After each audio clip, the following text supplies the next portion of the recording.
What's up, everybody? I am Thomas J. Bellezza, and welcome to another lesson on the right mindset. Today, we are going to go over step 8 on writing a novel. This is writing the second draft, the polished draft, tricks. We're going to go over tricks and articulating your story. Welcome. So basically, we'll dive into the critical step of writing a novel's second draft. This is how to discover what a second draft entails, its purpose, and what to expect from this lesson on approaching your second draft. So let's let that intro, okay?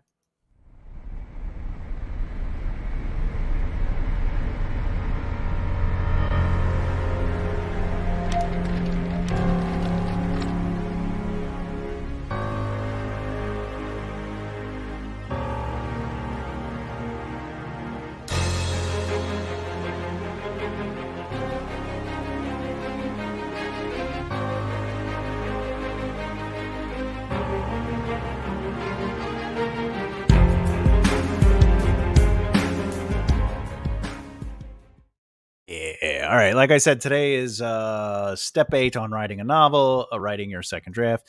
Before we get started, though, if you're a beginner or an advanced writer, author, or screenwriter in general, click the subscribe button and hit the bell icon so you don't miss out. As always, this channel focuses on lessons about our craft, analyzing, reviewing story, and interviewing other fellow writers.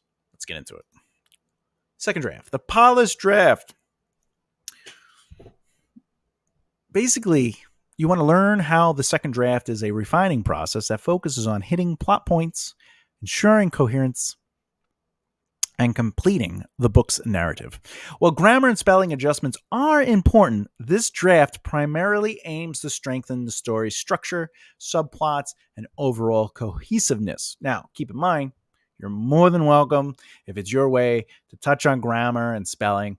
However, I promise you, grammar is the least important thing right now because this is only your first draft into your second draft. You're going to be adding, subtracting, and changing things up in this draft. More likely than not, you're going to be sending this to alpha readers after this. But the point is, grammar, like line editing, I would wait more towards the end, just as the list will definitely inform. So with your second draft, going into your second draft, your job should be about story structure, subplots, and overall cohesiveness with your characters, etc. Does it make sense? Because that's more important than grammar right now, and way more important than spelling. Because all that is, if you keep editing drafts that are going to be rewritten or re-edited anyway, don't spend the money on it. But if you personally want to just edit this first draft into the second draft or your third draft, go ahead. But do pay for an editor once that time comes. Just don't do that in the beginning because it's always going to be changing for at least the first couple drafts.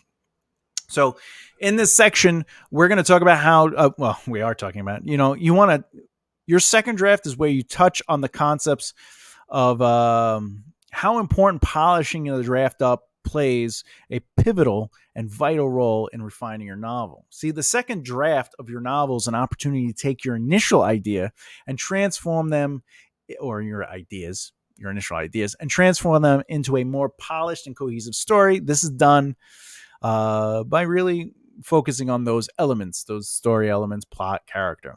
And while the first draft is often characterized by exploration and creativity, meaning just get it on the page, just they call it, verbal or mental diarrhea. You just get the story that's in my head out. The second draft is where you focus on hitting plot points, ensuring coherence, and completing the narratives, etc. This is where you're looking to break your story.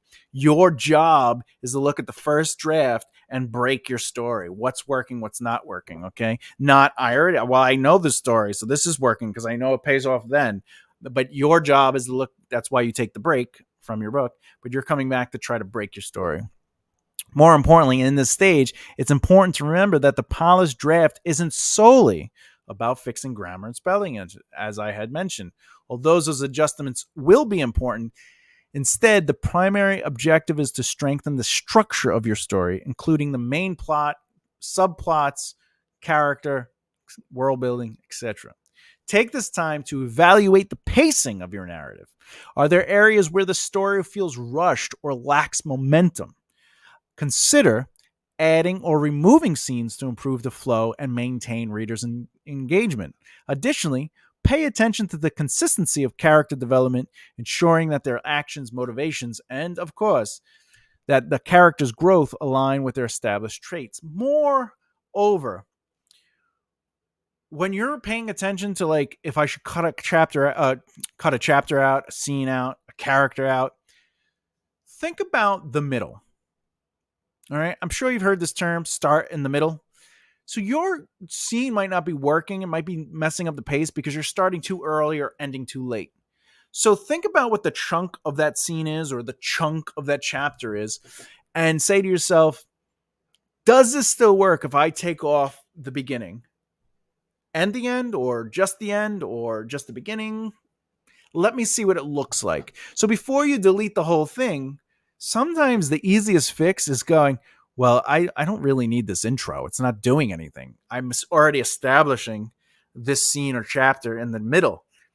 Like I'm reiterating a lot of stuff that I do in the beginning. So do I need the very beginning? And if you're saying, well, it sets up the scene, Thomas, it does. It describes things. You can allow the characters within the scene to pull through the description in the middle, in the chunk.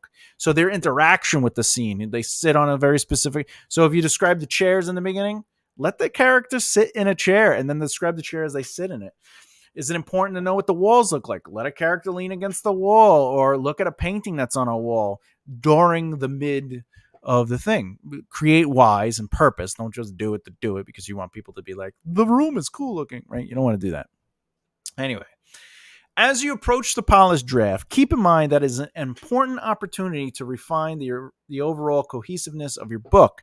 What does that really mean? It means evaluating the sequence of events, transitions between scenes, chapters, and overall, you want to focus on the logic of the plot.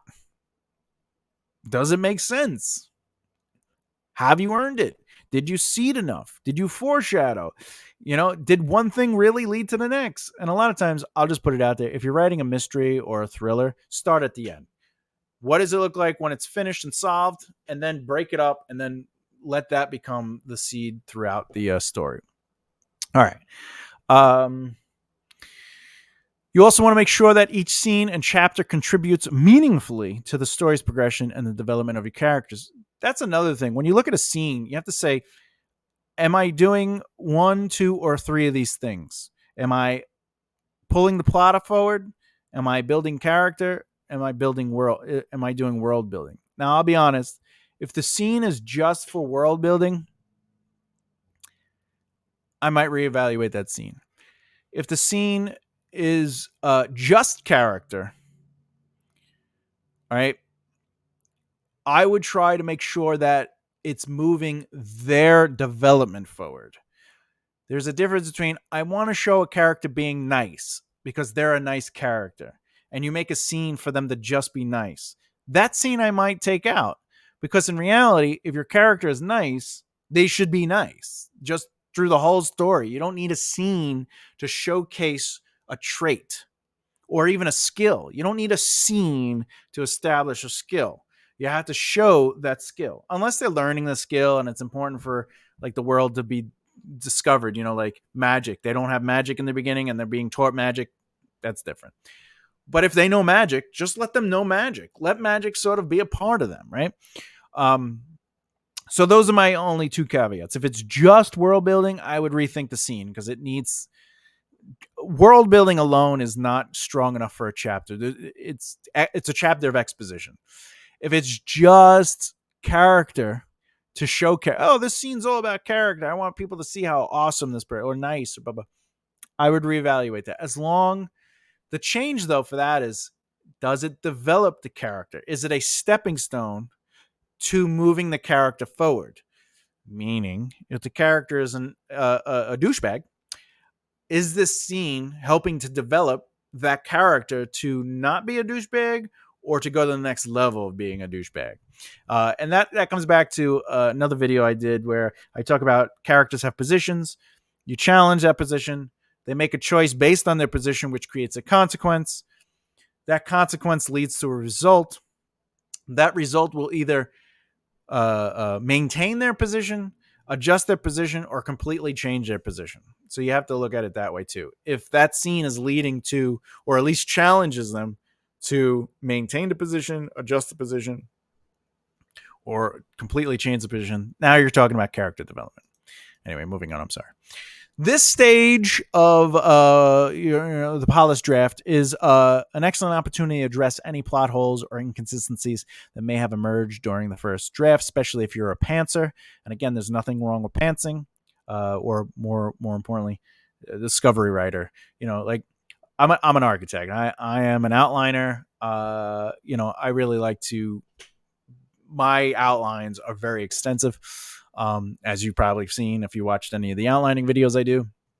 But even still, I have to go back and make sure that I'm hitting those plot points and that my outline makes sense. If my outline makes sense, I know that the book's going to make sense. Now I just have to clean up the book, make it pretty, right?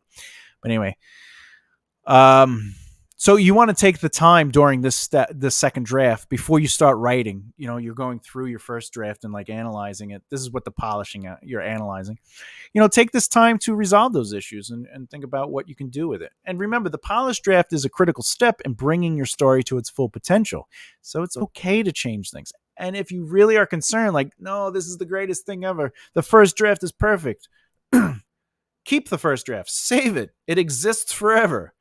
Now start playing with it. You have the first draft. No one can take that away from you. But now you can play with it. And a great writer plays with their writing. They try things. But as long as you have that original copy, you don't have to worry about what you change in the second draft. Okay? So this polished draft is crucial because it's going to lay the foundation for sequences, revisions, and the ability to edit further and further refine your manuscript. And by focusing on plot points, subplots, coherency, character development, narrative completion, you're basically setting up to write a good book. Okay? Not a great book. Trust me, the second draft is only going to get you to a good book. There's more work, right? So let's talk about some tips and tricks and tips for the second draft. All right, so these I'm going to give you three tricks and tips.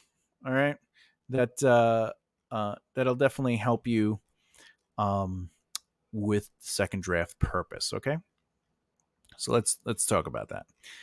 All right, let's see. Let's just get trick number 1. You want to dive into character development. Use the second draft as an opportunity to delve into the complexities of your characters, explore their motivations, fears, and desires, and ensure that their actions, dialogue, and decisions align with their established traits. Consider adding moments of introspection or conflict that deepen their emotional journey and make them more relatable to readers. Now, the reason conflict is there is because it allows you to challenge their positions. The more you challenge a character's position, the more the reader gets to see their action, how they react to these challenges. And does the consequence, good or bad, remember a consequence doesn't have to be bad, it could be good or bad, does the consequence feed into their position to maintain it, adjust it, or change it completely? That's what's so powerful about character development. There can be no character development if you do not challenge their positions. And to be clear, a position is what a character believes. If they are a Giants fan, that's their position. That means if someone says the Jets are better, now you have to add on that position. Are they a full-fledged fan or are they a casual fan? Do they just kind of like football or are they massive, right? So if the Jets mess with them, is their position to fight for the honor of the Jets? I mean, of the Giants. The Giants are the best team in the world, right? So they're being challenged. Somebody is coming and saying, no, the Jets are better. They're not better. And now that creates conflict, right? But it could also be something very simple.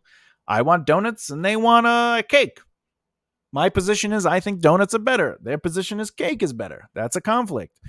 You can even have positive conflicts, like you both want to go out. You want to go outside, you want to go do something, and you both want to go hiking. But the conflict is simply, what time do you want to go? Well, I get out of work at this time, you get out of work at this time. That's a conflict. You both agree that you want to go out, but now external conflicts are causing the issue, therefore creating. So the position being challenged is that I do want to do this, but do I leave work early? Do I cancel the plans because I got home late because I'm just tired, right? So, okay. All right. Trick number 2, pay attention to pacing. You want to evaluate the rhythm and flow of your story, making adjustments where necessary. Are there sections that feel slow or drag on for too long? Are there moments that require more breathing room? Experiment with the pacing, tightening, or expanding scenes to maintain a balance between tension and release. Keep readers engaged by creating compelling narrative rhythm that propels. Okay, so let me get into this a little bit. So pacing, just on a level. Pacing is how quickly or how slowly we get through a scene, a chapter, or a beat, right? And sometimes you want to slow down the pacing because it's an emotional moment. In a fight, you want it quick, right? But in a fight, you also want it to go boom, boom, right? And the reason is because the movement of that is just like dialogue and narrative.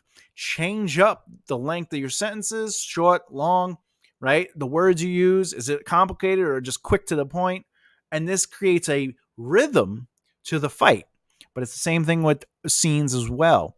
And remember, if you're adding conflict, how quickly do you establish the setup to the conflict to the resolve? That's pacing. So is the setup just like, a person runs into a room, I'm just sick and tired of what you did. I can't believe you talked to them. So the setup is quick. There is a problem from one person's perspective. The other person might not know what's going on because they're being thrown into a situation. So now we get into the middle, the conflict. And that person's like, what are you talking about? I don't even know. It's like, who are you? And it's like, you know who I am. I'm so-and-so's blank, blank, blank. And they're like, oh, I didn't know. She never told me that you even existed. What? And now you're challenging, right? Challenging the position. The person believed they knew that the girl they were talking to knew about the boyfriend, right? And you're challenging it because I didn't know. She didn't tell me. Oh, now the resolution leads to text messages. Look, I'll show you. Look, I even asked her, and she said she's not with anyone. Oh, the position now is adjusted or changed completely because originally they believed they knew, but now they were shown proof, and it adjusts or changes the position completely. Now, how fast do we get through that scene?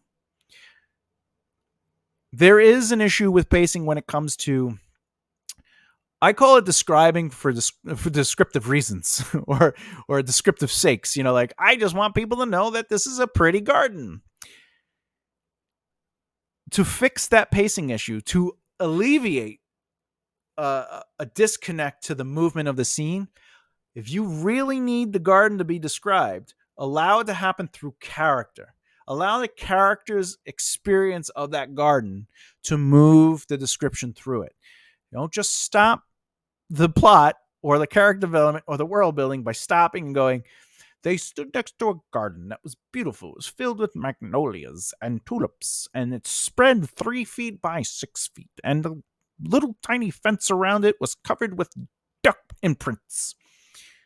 But then it has nothing to do with the story. Like, there's no reason for that. But if you really believe the garden is important, allow the characters to be involved with the garden.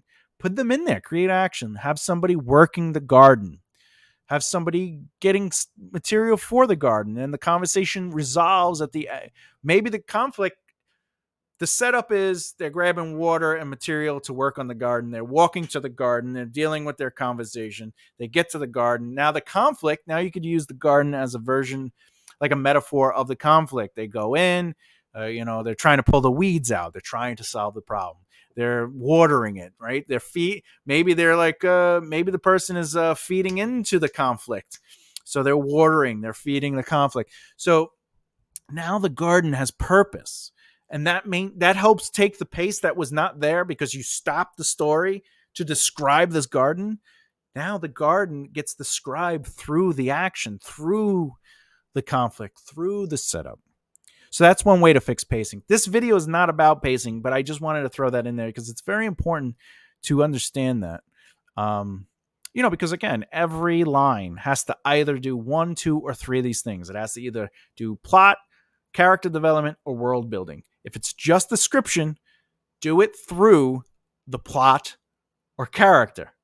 All right. World building is not as important when you're doing description. All right.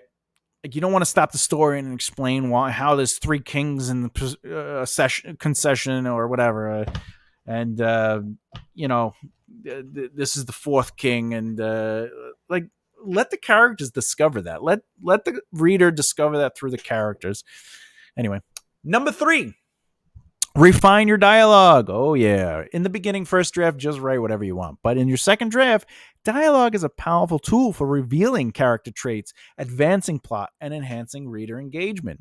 So during the second draft, review your dialogue carefully, ensuring that it is authentic, purposeful, and moves the story forward. I would consider the subtext and hidden meanings behind the words your characters speak.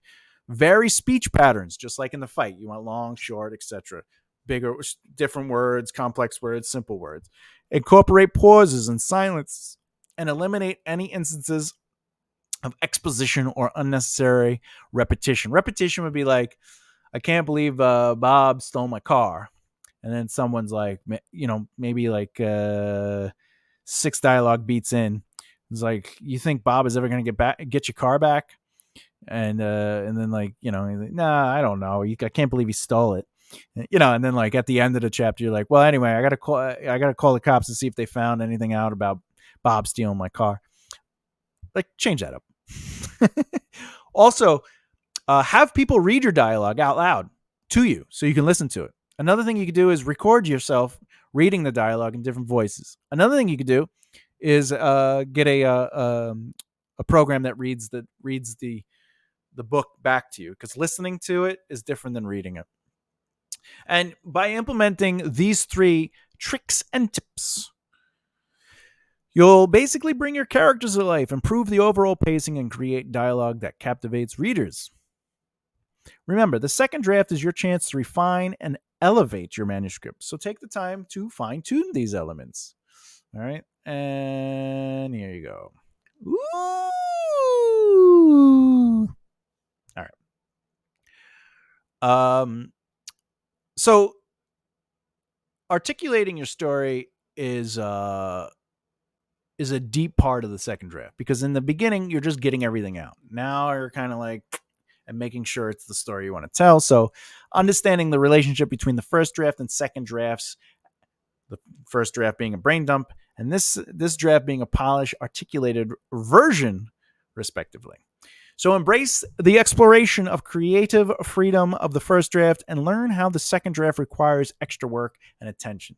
So whereas the first draft is about just getting it out and just allowing yourself to have mistakes and working through things, leave word. Like if you need to come up with a name or something, just leave it for later. Like just put a marker there, something. This is where you kind of put that extra work in, and you discover the indicators that signal a complete second draft, aligning it with your outline, story notes, and desired narrative outcome. So basically what I'm saying is this is going to be the version where you take your first draft, you do all the analyzing we talked about. Then when you start working and writing it, you make sure that you're hitting the outline plot points. The story notes are all there, meaning you went back and looked at all your brainstorming and made sure that everything you wanted in the story is there. And then, of course, is this the desired outcome you want? So in this section, we are going to explore the relationship between the first draft and the second draft as a brain dump and an articulated version. All right. So the first draft is often considered a brain dump where ideas flow freely, the story takes shape, etc., etc. It's a time for both plotters and pantsers to explore their creativity without constraint. Give yourself permission to experiment, make discoveries, and let the story evolve organically. Even as a plotter, I'll let a story move as I'm working it, as I'm working on the expanded outline, as I'm doing scene work. When I start discovering characters are not the characters I thought they were because of work that it just made sense, I will go back to earlier sections and start evolving the character. And I do that until my outline feels nice and full, and then I start writing the book. However, I start writing my first draft, by the way. However, the second draft is where you refine and articulate your story. It's the draft where you put in the extra work, little elbow grease, to ensure that your plot points are hit, the narrative is coherent, and the overall book is complete with character development. Well, the first draft is about getting the story out. The second draft is about making it clear, stronger, and more compelling. This is where you might start adding extra elements that you thought of while reading it, or once you were done, you're like, oh, you know what? I know I should seed this. Like I like where I got at the end of the first book, but now I want to seed that. And remember, seeding is different than foreshadowing. Seeding is placing little drips and drabs to earn an outcome. Foreshadowing is drips and drabs that are foretelling something that is to come. All right. So as you work on the second draft, keep your outline, story notes, and desired outcome close, so you can reference it. In fact, cross-reference them to ensure that your revision aligns with your original version for the story, or your original vision. Look for inconsistencies, gaps in logic, or unresolved plot threads. By addressing these issues, you'll create a more cohesive and satisfying reading experience. Let me pause for a second. One of the things I do is after I finish, so if you've been watching my videos, I do the 27 plot outline. So every 3 plot points, I go back and I'll collect data into a information sheet, which is like any characters named within each scene and chapter. Any world building, any information, like ranks, like what is the rank of the soldiers. I keep track of that. So I'll do that. And then I'll go back and then I'll take out plot points for my main plot and my subplot. And what I'm doing is, as I'm writing the book, I see what chapters aren't addressing those plots, and I'm seeing where the plots are going and if they are actually being resolved. Because I want to make sure they're resolved at a certain point, or I want to at least sub-resolve it, meaning it's going to lead into the next book, but I need to have the resolve for this book in at least in some feel or another, right? You can continue exploring the same themes or same plots in other like sequels, but you still want to have sort of like a resolve to things. So by doing that, I'm maintaining consistency, meaning I could go back and look at my plot points on a sheet instead of having to reread my outlines and be like, oh, do I want to touch on this plot point or not? Oh, I noticed on my first round of outline when I worked on this, I didn't hit this plot point. Is it important here? Does it make sense here? Does it slow down the pace? You know what? I'll attack that subplot in another chapter. Whatever the case. And remember, it's a subplot, so it doesn't have to be hitting every single thing. However, character development should, right? Anytime a character's in a scene, they should be the character they're supposed to be. And that's going to influence the relationship subplots. So if there's a romance or a friendship or a parentship or whatever the case may be, and you want a certain subplot to come out of it, anytime those people are in a scene, you have to allow their traits, their character to dictate the behavior. Therefore, it's going to influence a subplot. So if they're in a scene and that subplot wasn't touched on, you might have missed an opportunity to put it there. So your second draft gives you a chance to, for me, I could look at it, the summaries of everything and be like, oh, you know what? I'm going to actually add a little bit to influence that subplot, to seed it or foreshadow or do whatever. All right, moving on. The second draft is complete. The second draft is complete when you can clearly make sense of the narrative and the characters by cross-referencing them with your outline, story notes, and any to-do list boxes being checked off. It's the draft when you refine the story structure, strengthen the character arcs, and ensure that plot and subplots are fully developed. Remember, perfection is not the goal in the second draft. While it may be referred to as the polished draft, it doesn't have to be flawless. You still have the alpha and beta stages, drafts that come from feedback and notes, and the expertise of a line and copy editor, respectively. The second draft is an essential version of your book, but it will continue to evolve and be refined in subsequent stages. Jesus. It's hard to read sometimes. A, I don't have my glasses on. I don't even have my glasses down. B, I have dyslexia. All right. So take the and I wrote this. So take the pressure off yourself to write the perfect version of your book. By the way, that's as a side note, that's why you have other people read your book, because I wrote this and I still missed, I have trouble with it because, I was away from it. So my brain is like, anyway. So take the pressure off yourself to write the perfect version of your book in the second draft. You don't have to write a perfect book. Not yet. Ever, actually, technically. Embrace the knowledge that your story will continue to grow and improve through further versions and revisions. Focus on making it the best it can be at this stage, knowing that there are still opportunities for refinement ahead. In fact, when you're done with the second draft and you think to yourself, oh, I kind of have other ideas, don't move on to the third draft. Continue working on the second draft and go back and start working on it before you send it off to the next level. All right. Oh, final thoughts. Well, the second draft is often referred to as the polished draft. Remember that it doesn't have to be perfect. Release the pressure to achieve perfection and recognize that further stages, such as alpha and beta readers, drafts based on feedback, and professional editing, will continue to refine and enhance your book. Embrace the growth of evolution that is your work as it progresses towards its final form. I want to also add this to my final thoughts.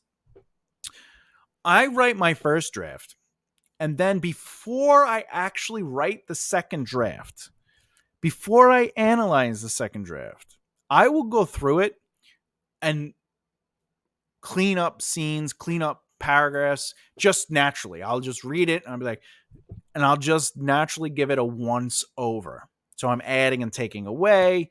But I'm not looking at any notes or anything. I'm just what I have there. I'm playing with what I have in the first draft. Then I do my analysis. All right. And then from there, as I'm doing my analysis, I go back and I do a complete rewrite.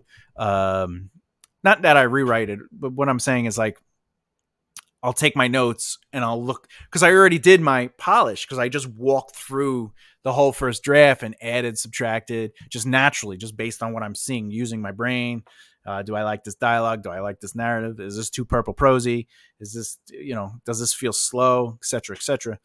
So once that's done, doing the analyzing is just notes, and then taking those notes and going back and just attacking sections, which I'll highlight, a color code. I'll do all that stuff. So it's a lot easier because the book just got kind of cleaned up in my mind, but now I'm doing a little deeper dive with the notes. All right. So with that said, next video in the series, we'll focus on step 9, the step 9 on writing your novel, alpha readers, and what you are looking for from this step. Alpha readers, basically, we're going to learn what to expect from alpha readers, why their feedback is essential, and how it helps you strengthen and improve your manuscript. Remember, alpha readers are different than beta readers. Obviously, they're your first readers. I will tell you right off the bat before you get to that video, alpha readers are there for technique, not experience. It is not about their experience reading the book. It's about the technique. So you want to make sure they're looking for consistency in character, consistency in plot, like the theme, the tone, blah, blah, blah. Okay, questions. What strategies do you employ to stay motivated and focused during the second draft of your writing process? Let me know in the comments below. And if you liked what you watched and you have not done so already, please subscribe and hit the bell icon so you don't miss out. Remember, subscribers retaining viewer retention and views. Oh, they help the channel so much. It gives me a chance to continue doing this. I love doing it, and it's important to me. Who doesn't like talking about writing, right? I don't know. Okay. Keep developing the right mindset. See you next time. Love you. Bye.